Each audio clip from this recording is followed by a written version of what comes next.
Two and a Half Admins, episode 152. I'm Joe. I'm Jim. And I'm Alan. And here we are again. And before we get started, your usual Clara article plug is Linux and FreeBSD Firewalls Part 2, Alan. Yes. So I think it was last week or the week before we highlighted Part 1.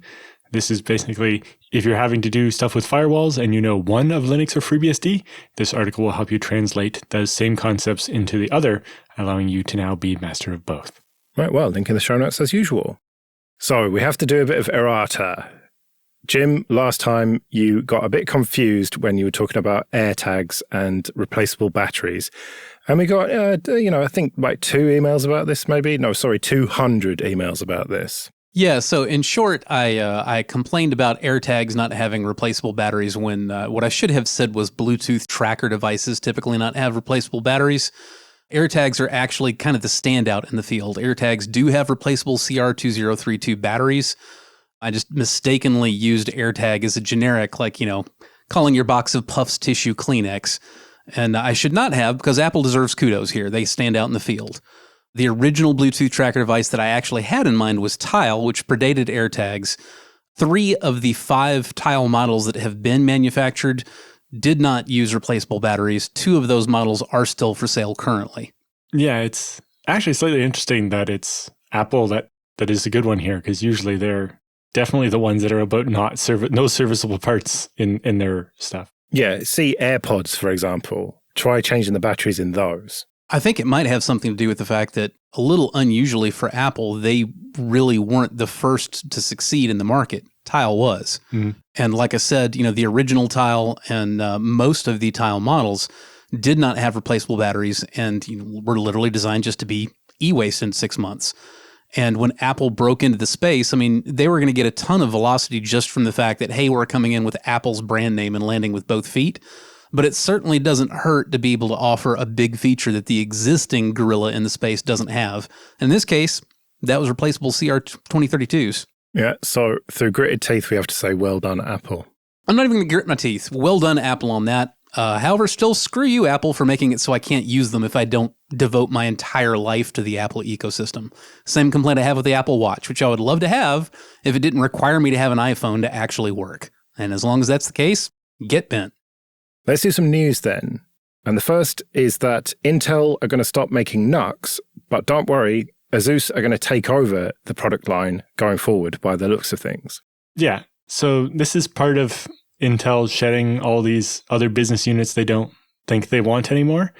I think it's a bit of a bad sign that Intel's kind of getting out of the business of innovating about anything. They have their chips and that's what they want to be, they have their focus on. But the NUC was interesting in the beginning as a way to kind of push some of the stuff Intel does, like the PCIe specification and USB and these things, and show that, you could make a small computer that wasn't all proprietary, that had replaceable parts and standard parts. And that's what originally drew me to them, that I could buy basically a bare bones kit and then just stick in some RAM and an SSD and have a machine. But there are much better options now. So here's the thing I got to push back on, though, Alan. You said that this is a bad sign because, Intel is getting out of innovating. They weren't really innovating with the NUC to begin with.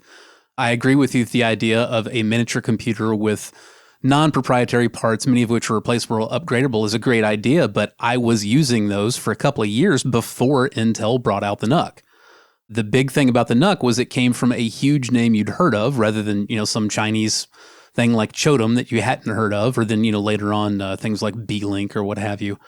The other thing that was notable about the NUC really was how ridiculously expensive they were and how less third-party interchangeable the parts were than the existing competitors in the field. I actually had an Intel NUC for my daughter for a couple of years, and then a stick of RAM in it went bad. And so I pulled the stick of RAM, I tested another machine. Yes, in fact, that stick of RAM was actually bad. And yes, in fact, the NUC ran with only the one remaining stick in it. So I confidently ordered another stick of RAM with the same clock speed, same timings, same everything, and put it in the NUC, and the NUC refused to boot. So I said, well, that one's on me. There is actually a hardware compatibility list, and I didn't bother to read it because I'm accustomed to, as long as you get the timings and the CL right, RAM should work. So this time I went to Intel's hardware compatibility list, And I carefully found a module that was very directly listed as directly supported by Intel, and I ordered that. A week later it arrived, and the NUC still refused to boot with that stick in it. Now, some of you are probably thinking, oh, I bet it was a bad slot. No, it wasn't a bad slot. Remember, I tested the first stick in another machine, and it was bad. Also, I tried swapping slots in the NUC. It's not slot related. The NUC would not boot either with the first stick of RAM I bought or the second. So at this point, I was very, very annoyed. But my daughter needed her original amount of RAM for what she was doing, so I went back to the hardware compatibility list and I found another vendor, another model that was on the direct support list for my model of NUC, and I ordered that one. And a week later, guess what? The NUC would not boot with that stick in it either solo or paired with the other one. It just flat refused to work with modules of RAM that were supposed to be on its own compatibility list. Now, every single one of those 3 replacement sticks of RAM that I bought for that damn thing worked just fine in another third-party, not NUC, but same form factor, little miniature PC, Minis form, as a matter of fact, which is what Jane has now, has had for several years. Unlike the NUC, it behaves like a normal PC or laptop in my experience, in that as long as you give it the correct timing and clock for the RAM, it just works fine. So I'm done with NUCs, given the fact that they cost more to begin with and, put me through that kind of hassle. And as we're probably going to get to later, they were kind of hard to find. No. I don't see anything bad about Intel getting out of that business because they sucked at it. Well, it's part of a larger thing where they're just getting out of making machines, period. It sounds like they're not really going to make motherboards at all anymore. Those suck too. Have you ever used Intel reference motherboards? They're garbage. No, and they're generally only exist as kind of a proof of concept. And the fact that they're not going to do that anymore has implications. I'm not saying they were good products, but there was a lot of engineering work that happened that laid the groundwork for better products down the line. That's not going to happen now. Or rather, where it's going to happen, but it's going to be done by someone else. So I'm just saying this is a continuing trend of Intel in shitification. I don't think we have enough information to be able to confidently say this is Intel in shitification, because for all you know, the exact same number of Intel engineer hours are going to go into partner work with vendors, the way that Microsoft works with vendors to produce devices. And frankly, Microsoft has done a much better job of that than Intel has. Maybe Intel should take notes. It's funny you mentioned that RAM story, because I've got an 8th gen i5 NUC, and for some reason it's very picky about NVMe drives that it will boot from or even see in the operating system. It's very odd. Like it's got a SATA port in it as well, and that's just no problem. Just any old cheap 120 gig SATA drive works, no problem. Well, yeah, AHCI is AHCI. Are you sure that, well, I guess it's HN, so it'll be NVMe. It's like the older ones, some of them had mSATA, which that port is all kinds of weird. M.2 does not always mean NVMe. As Alan said, you might have M.2 SATA. Now, ideally, the M.2 SATA is supposed to be keyed differently than M.2 NVMe. M.2 NVMe has only one divider, so you've got basically 2 pieces of chip that plug in. M.2 SATA is supposed to have 2 dividers, one on either side, so you've got 3 tabs that go in. The problem is, I have seen a lot of manufacturers on their M.2 SATA only slots, they don't key it properly. They key it with the NVMe capable. And if you have a proper M.2 NVMe port, you can plug M.2 SATA in and it will work, and that's by design. But manufacturers do not always properly use the SATA only keying on their port. And when they do that, almost any M.2 drive you buy will be NVMe, and it will fit in the port if they didn't key it properly to keep it out. But yeah, it won't work. Well, I might only be the half admin here, but I am aware of all of that. And this does officially support NVMe and has booted from some NVMe drives, but just some other ones like a WD Black, it just would not see it. And I don't know what that's about. I think it saw a Samsung one maybe, but not a WD. It's very strange. It just seems to be very picky. That just chimes exactly with what you said about the RAM. Some will work and some just won't. Yeah. Did you ever use some of the other weird form factors Intel came out with? Like the compute stick? It was like an oversized Chromecast looking thing. I always wanted one of them, but it was just really underpowered. It was like an Atom, and I didn't really think it was worth it. It was overpriced. Yeah, I've never been real big on the compute stick stuff. Right, I think I got mine cheap from like Overstock or something. Well, that's the thing. You said NUCs are very expensive. New they were, but secondhand, you can pick them up pretty cheap now. But I think that's to Jim's point that they're secondhand because people didn't like them or didn't want them. Yeah. But haven't you got quite a few of them running in your house, Alan? Just two quite old ones now, like second and third gen, so like Ivy Bridge and so on. They're not very new. The newest thing of the similar form factor I have is actually from Microsoft. It's the ARM Development Kit 2023 or whatever. Oh, yeah. Which is 4+4 cores of ARM. What do we think about Asus or Asus, whatever you want to say, as the partner that they've chosen here? That seems like a good shout to me because I've always been a fan of Asus motherboards, for example. Yep. Part of it had to do with when my friend ran a computer store. That was one of the main brands that he carried, and they did a really good job of providing a bunch of stuff, but I've just had great luck with them. Like the stuff's always high quality. The motherboards are very compatible. The manuals are actually well translated.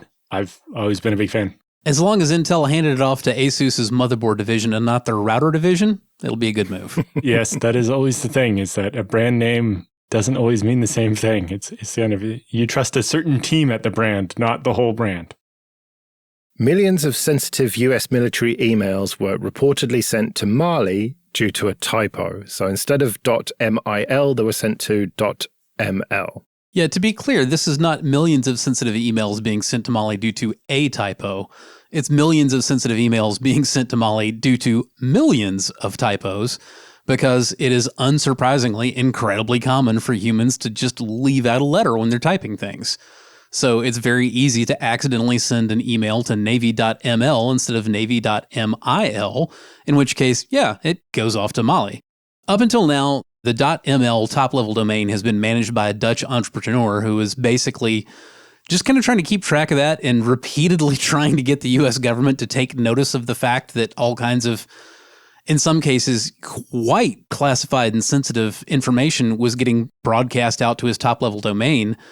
At that point, it wasn't really a big intelligence issue with Mali specifically because it wasn't the Mali government or organization getting it. It was this Dutch dude who was providing TLD services to the country.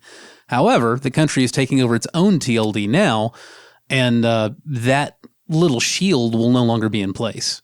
Now, the big thing here is that the Department of Defense, as usual for the DoD, and as most of you know, I'm a Navy veteran, so this feels kind of familiar to me. The DoD is trying to, get its best foot forward by, boldly declaring that it has been and is and will continue to provide extensive training to DoD personnel on not typing Navy.ml instead of Navy.mil or Army.ml. Also, as usual with DoD public proclamations, it just makes me want to violently face desk until I bleed, because you're never going to get humans to stop doing that. The obvious answer is that any official DoD computers should be set up to just no route email trying to go to .ml. Not roll route it, send back a bounce. Like, I saw this comment on Twitter for someone who was like, is there no medium competent sysadmin in the entire Department of Defense that could add a rule to their mail server that says reject anything .ml? So the sender gets back a bounce saying, you probably didn't mean to send that there. And if you really do need to send it to the Navy of the country of Mali, here's some steps to do it. You're never going to get everybody's computer configured correctly, and you're never going to train people not to make typos.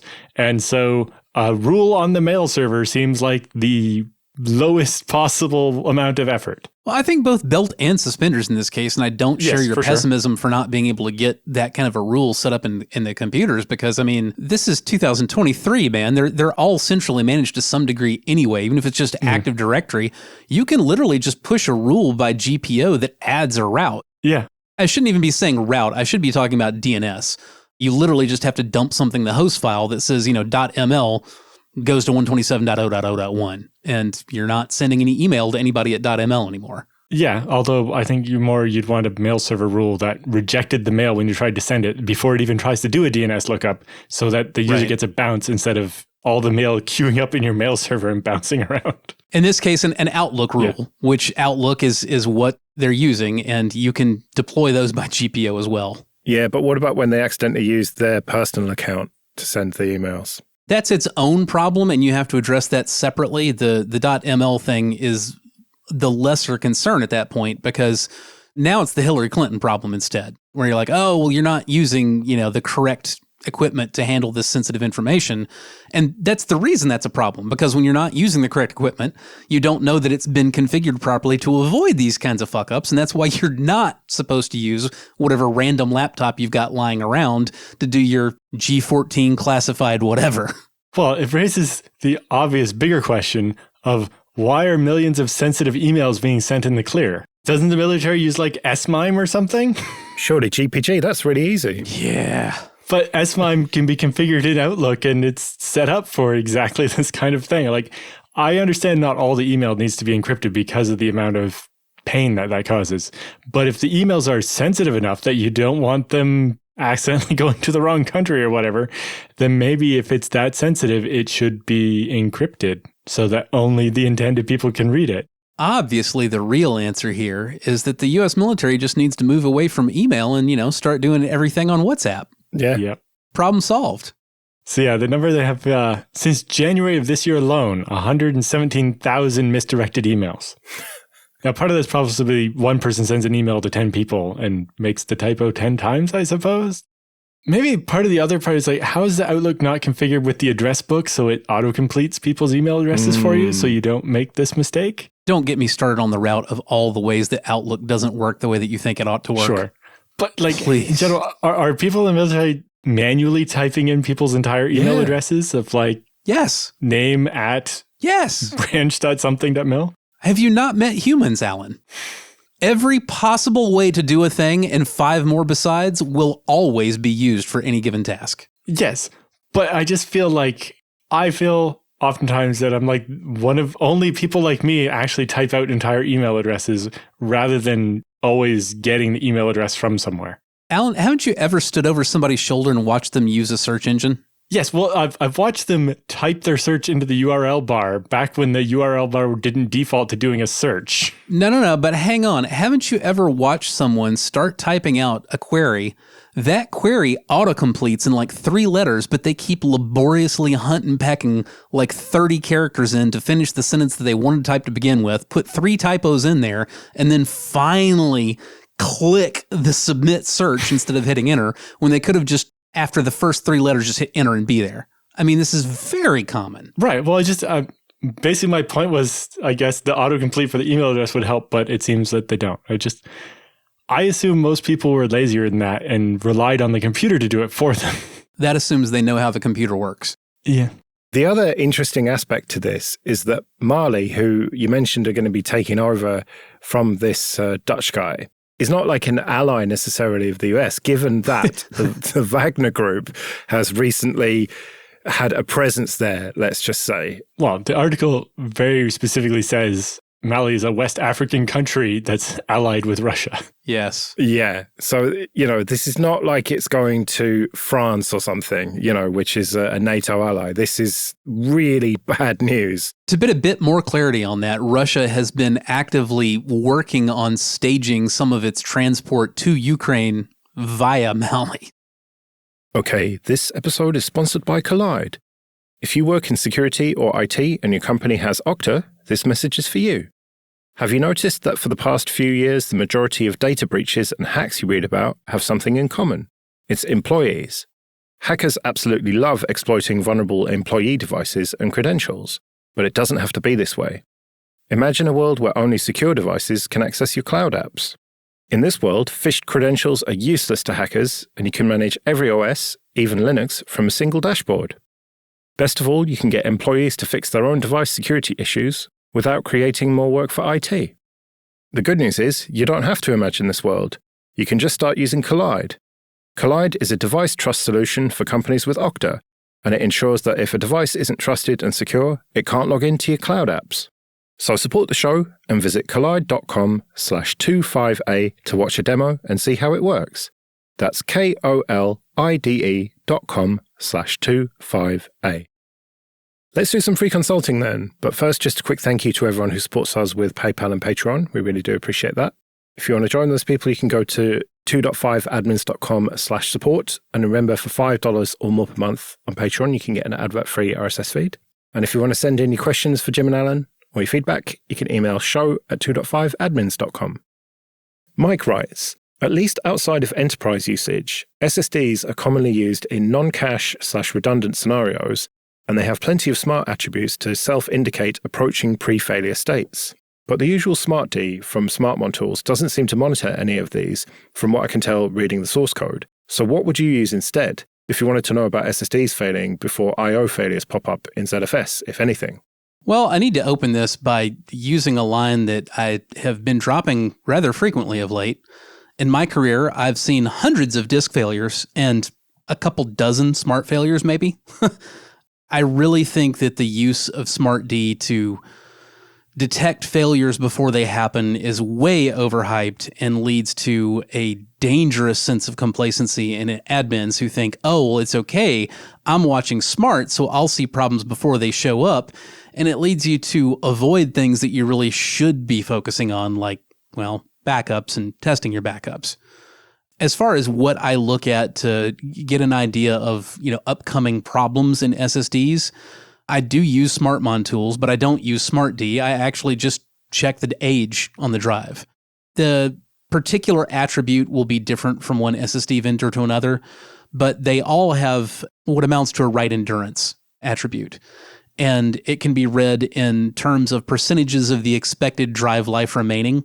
And the really annoying thing about that is you can generally reach all the way down to 0 before you have hard errors in SSDs, unless you just get unlucky and one just fails overnight, which also happens.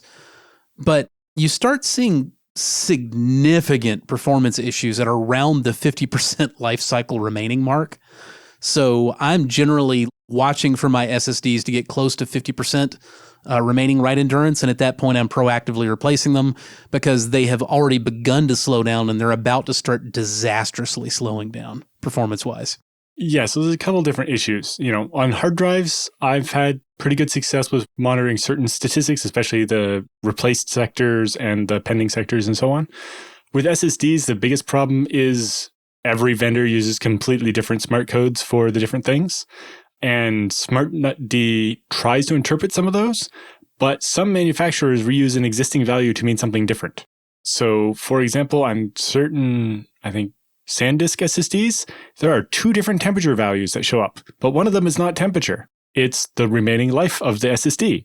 And so SmartD will be like, hey, that SSD is running at like 90 degrees. That seems hot. It's like, actually, it means it has 90% of its life left. And the other number that says temperature, that's actually the temperature of the SSD, which is hot, but not that hot. And so trying to use something like SmartD to monitor SSDs, unless all your SSDs in your entire fleet are exactly the same, which it can vary even between models of SSD from the same manufacturer, it gets really dicey trying to do much with it. And to Jim's point, not all the drives actually give you just a % of how much endurance is left, but a lot of them do.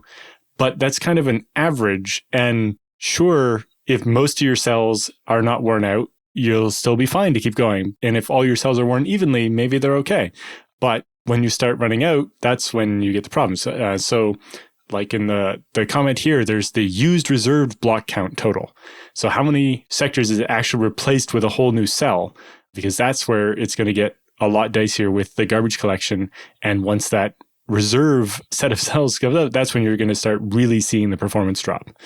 And then, like I said, some of the SSDs are only going to give you just, this is how many gigabytes I've written to the flash. Go see the white paper on this drive to know how many before the drive's not guaranteed anymore. And it can get really dicey. And just the translations that SmartMon tool gives you are their best guess. And, it tries to match some of them to known hard drives in their database, but don't take them as gospel for sure, because sometimes it'll say temperature when it means something very not temperature. I'll also push back a little bit on the comment that, once you see that used reserve block count go up, that's when you really start seeing performance issues. No, it's when that reaches the threshold of how many reserve blocks there are in total. So once you're out of reserve blocks, then you're in big trouble. Right. But my point is I start seeing drastic performance issues on my SSDs when there are no reserved blocks used at all yet, because the cells themselves get a lot slower to take and to reliably read the charge levels once they start getting lower in write endurance. And that, in my experience, is enough to already cut your performance in half or further before you even actually replace a block from the reserve, because you don't start replacing blocks from the reserve until things are actually failing. And in my experience, most people will never get an SSD to that point. Usually when people see an SSD failure, that failure is going to be overnight. Smart's not going to have any way of letting you know, because what's generally going to happen is not a media problem. It's going to be the onboard controller coughs up a hairball, whether it's because of a firmware bug or whether it's because the actual part, physically fails. You just go overnight from SSD work to SSD not work. When you're talking about the media actually wearing out, in my experience, nobody's sitting through and waiting for that to happen. They're pissed off at it because it's way too slow, and they replace it long before you get to actual write endurance exhaustion. It depends on your workload. I've definitely got SSDs all the way to 0 where the SSD just went read-only, and our first indication there was a problem was the disk is read-only now.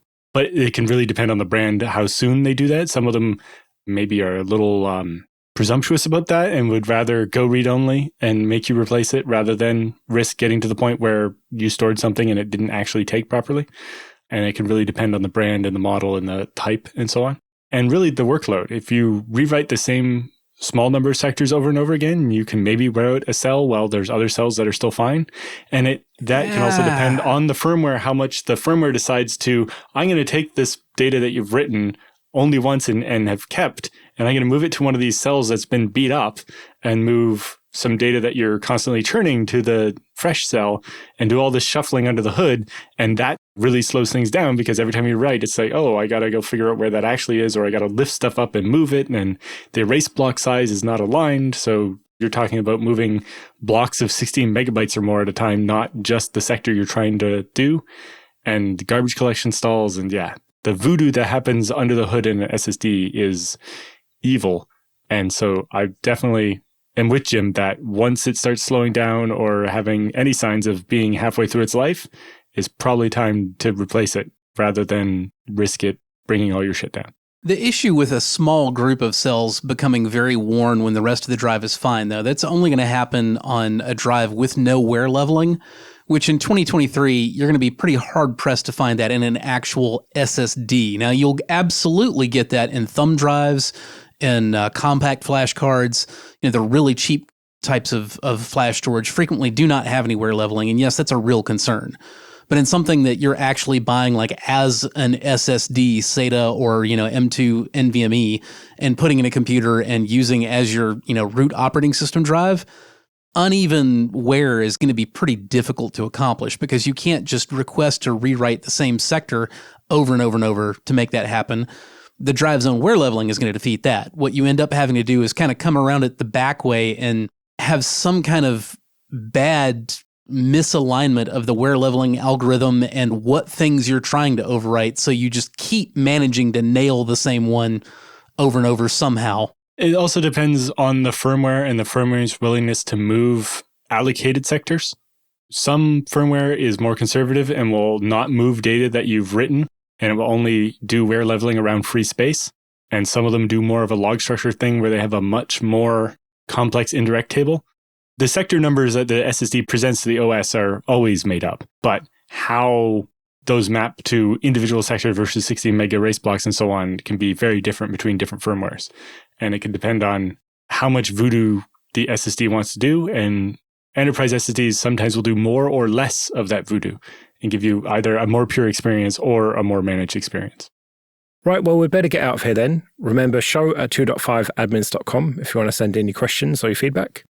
You can find me at joyrest.com/mastodon.